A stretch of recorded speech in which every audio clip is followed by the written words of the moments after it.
It's time for Improv Impressions, where I get chosen a random 2 characters and a random prompt. Let's go.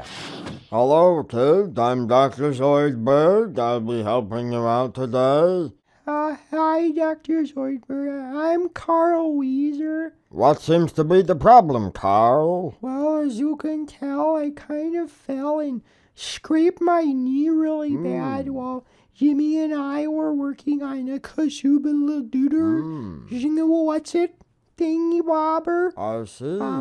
It's kind of in stitches. You need stitches, eh? I'm quite the cross-stitching expert, actually. Which one would you like? Would you like the lightning bolt? Maybe your girlfriend's name? Maybe this cute little car? Listen, mister, I just need a stitch and pronto. The anticipation is killing me. Listen, kid, you don't rush art, okay?